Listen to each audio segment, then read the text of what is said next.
Halo teman-teman, kembali lagi bersama saya di channel Bos Film. Semoga kalian dalam keadaan sehat ya. Pada konten kali ini, saya akan membongkar alur cerita film yang berjudul Ninja Assassin, dirilis tahun 2009 kemarin. Bercerita tentang seorang ninja yang berkhianat dan berniat membalaskan dendamnya atas pembunuhan kejam yang mereka lakukan. Ia pun bekerja sama dengan penyidik dan memulai membasmi musuh-musuhnya. Tak usah berlama-lama lagi, langsung saja kita masuk ke alur cerita film Ninja Assassin.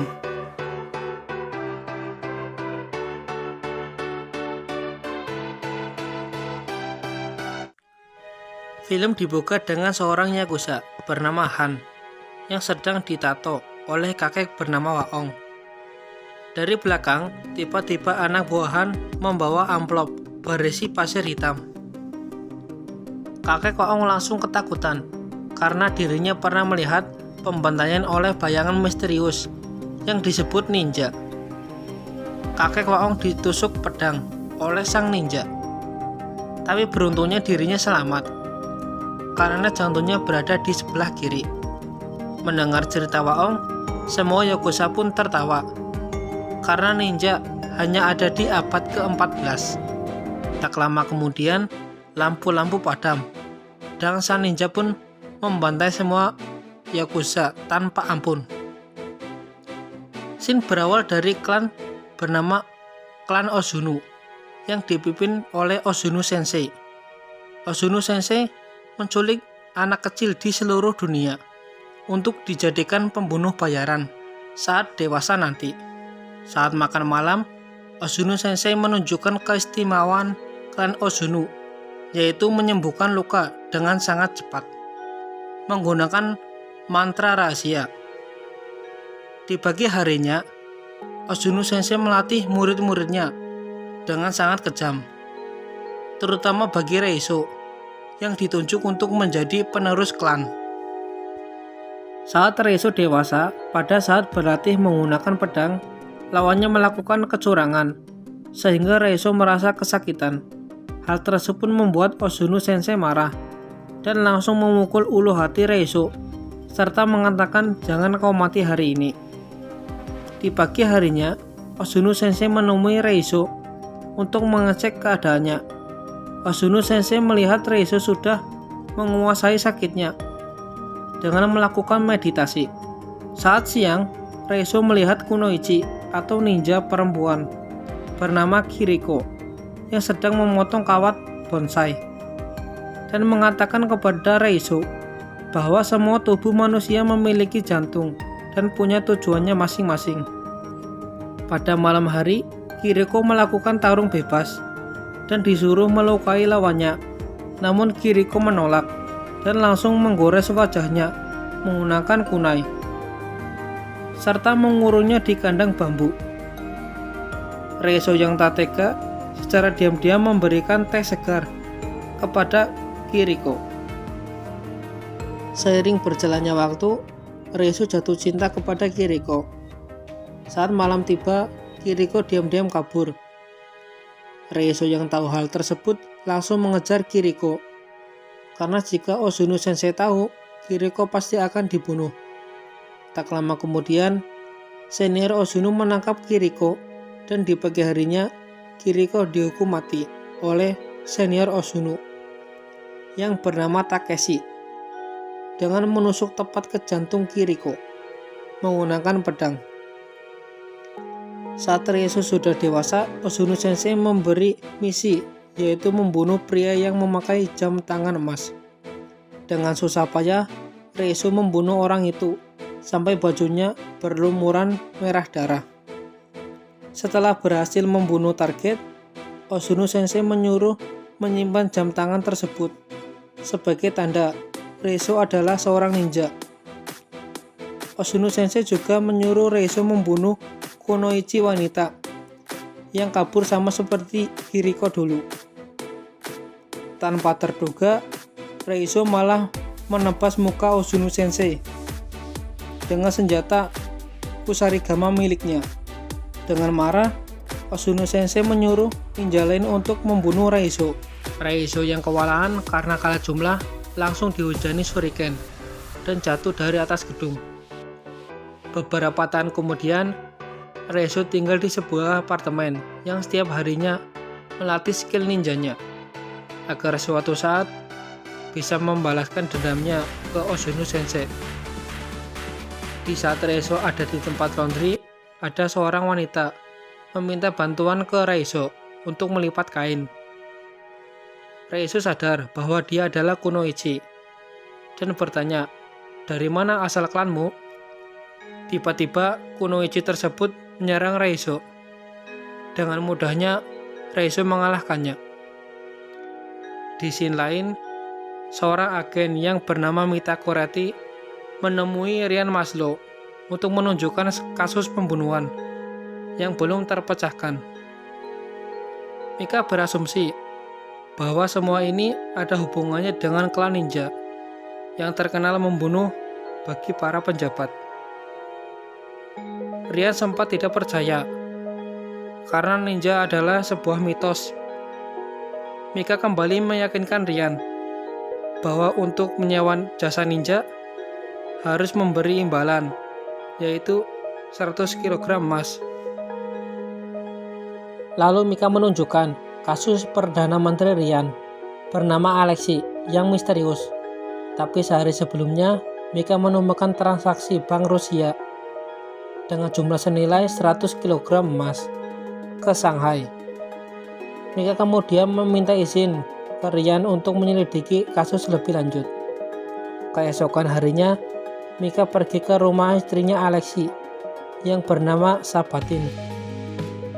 Sabatin memberitahu Mika bahwa sehari sebelumnya ada seorang pria misterius yang mendatangi Alexei.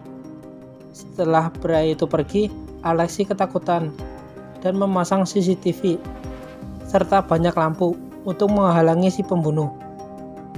Namun semuanya sia-sia. Lalu Sabatin memberitahu berkas pribadi kepada Mika agar bisa menemukan si pelaku. Saat di apartemen, Mika melihat rekaman CCTV yang isinya ada seorang pria yang menghajar beberapa ninja. Setelah di zoom, pria tersebut adalah Reiso. Pagi harinya, saat Mika sedang bekerja, tiba-tiba didatangi seorang agen bernama Sabransky yang ditugaskan mengawasi penyelidikan Mika. Saat pulang bekerja, Mika bertemu Ryan di sebuah taman. Dia mengatakan bahwa Sabransky menggeledah tempat kerjanya. Ryan curiga bahwa apa yang dikatakan Mika tentang ninja itu benar dan sedang mencoba melindungi sumber barang bukti pembunuhan. Malam harinya, saat Mika pulang, ia mengetahui bahwa listrik apartemennya padam. Ia menemukan surat yang berisi pasir hitam. Tiba-tiba sosok ninja menyerang dan ada seorang ninja lain yang menahan serangannya. Ternyata pria itu adalah Reiso. Reiso ingin membantu Mika menyelesaikan tugasnya. Begitu pula dengan Reiso yang ingin membasmi para ninja. Di apartemen lain, Reiso membakar rokok dan asapnya disebarkan ke tubuh Mika agar para ninja tidak bisa mencium bau Mika. Setelah itu, Mika menelepon Ryan kalau salah satu dari ninja ada yang berkhianat dan ingin membantu kita. Ryan pun meminta Mika untuk bertemu di sebuah tempat. Setelah sampai di tempat, tiba-tiba satuan petugas bersenjata melumpuhkan Reiso. Mika pun marah kepada Ryan karena menipu dirinya. Dan Reiso pun ditahan di sebuah markas. Sedangkan Mika memberitahu karena yang mereka lakukan hanya akan membuat ninja berdatangan. Dan Ryan pun memberikan chip pelacak kepada Mika untuk keadaan darurat. Tiba-tiba listrik padam. Dengan segera mereka mempersiapkan senjata dan berpencar ke seluruh ruangan. Tak disangka, para ninja bersiap menyerang dari atap dan langsung menyerang tanpa ampun. Di saat bersamaan, Reizo pun dibebaskan oleh Mika dan meminta Mika untuk pergi menggunakan mobil. Pertarungan antara Reizo dan ninja pun tidak dapat dihindari. Karena terlalu banyak ninja yang dihadapi, akhirnya Reizo mencoba untuk kabur. Reizo lari sampai ke jalan raya. Karena luka yang parah, Reizo mulai kewalahan menghadapi mereka semua. Di saat Reizo terpojok karena tebasan pedang, tiba-tiba Mika menghantamkan mobilnya ke arah Takeshi sampai terpental. Kemudian Mika membawa Reizo yang terluka menggunakan mobil dan langsung dibawa ke hotel untuk diobati.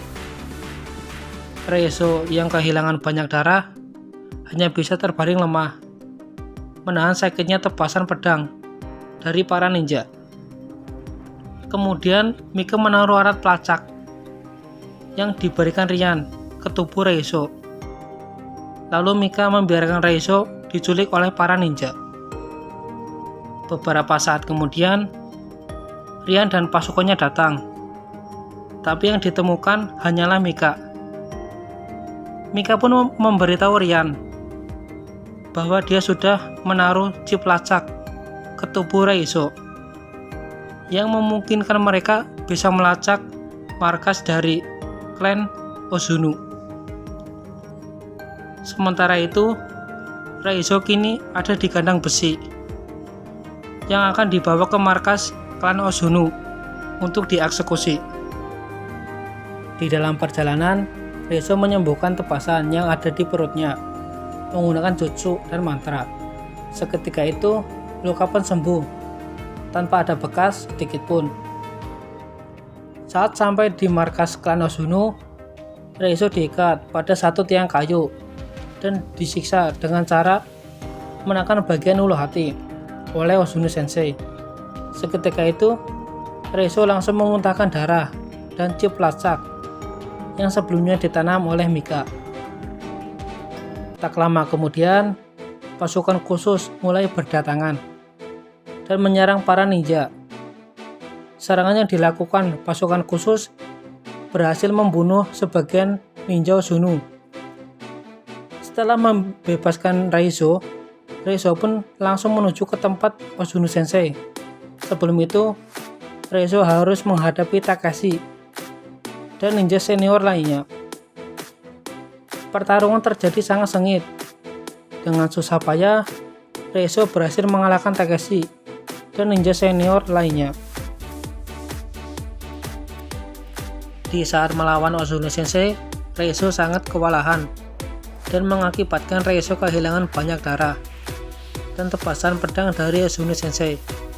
Ozunu Sensei langsung menggunakan teknik bayangan yang belum diajarkan untuk membunuh Reizo. Reizo yang sangat terpojok dan mau dibunuh oleh Ozunu Sensei, tiba-tiba Mika datang dari belakang menembaki Ozunu Sensei. Lagi-lagi Ozunu Sensei menggunakan jurus bayangan untuk menghilang dengan sangat cepat. Mika pun langsung ditusuk oleh Ozunu Sensei sampai terkapar. Reizo yang melihat Mika terkapar, tiba-tiba tanpa sadar Reizo meniru jurus bayangan yang belum sempat diajarkannya oleh Ozunu Sensei. Ozunu Sensei yang melihat hal tersebut langsung kebingungan dan merasa takut karena kematiannya yang sudah dekat. Tanpa berpikir panjang, Reizo langsung menebas dan menusuk Ozunu Sensei tanpa ampun sampai bercucuran darah, yang akhirnya Ozunu Sensei pun tewas. Setelah itu, Reizo membawa Mika keluar untuk mengecek kondisi Mika dan menemukan bahwa Mika masih hidup. Ternyata jantung Mika ada di sebelah kanan, sama seperti kakek Waong. Merasa misinya yang sudah selesai, kemudian Mika dan Rian langsung meninggalkan markas Ozunu. sedangkan Reiso memilih tinggal di markas Ozono. Dan berakhirnya alur cerita film Ninja Assassin ini, teman-teman.